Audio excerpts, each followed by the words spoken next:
आने वाले दिनों में ज्योतिरादित्य सिंधिया की इमेज और बड़ी हो सकती है, क्योंकि केंद्र में उनकी भूमिकाओं को लेकर तरह तरह के कयास हैं।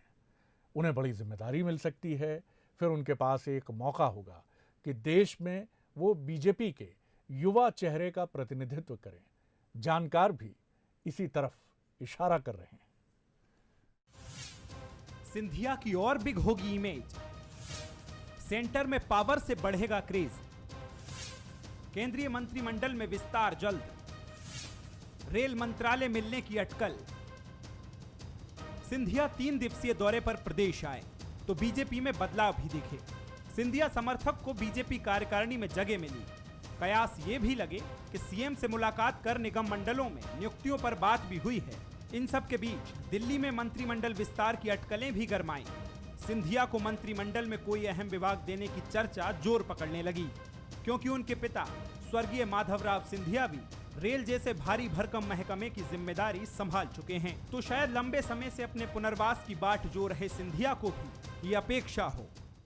देखिए, मैं अपने आप को कुछ महत्वपूर्ण समझता नहीं हूँ। व्यक्ति उतना ही महत्वपूर्ण होता है और होना चाहिए जितना व्यक्ति लोगों के दिल के गहराइयों में उतर पाए।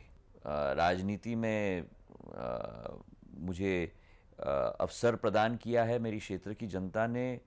17 साल मुझे सेवा का एक मौका दिया है सांसद के रूप में। आज नरेंद्र मोदी जी ने और नड्डा साहब ने राज्यसभा में मुझे एक मौका दिया है। एक तरीके से उस वाहन का इस्तेमाल करना लोगों की सेवा करने के लिए, ये हम लोगों का दायित्व होना चाहिए। लेकिन जानकार सिंधिया की मुलाकातों पर विश्लेषण कर बता रहे हैं कि शायद वो पावर और इमेज को और बढ़ाना चाहते हैं। चाहे वो जयभान सिंह पवैया से मुलाकात हो या फिर बुंदेलखंड के 2 बड़े नेता गोपाल भार्गव और भूपेंद्र से मुलाकात करना हो, सब इसी ओर इशारा कर रहे हैं।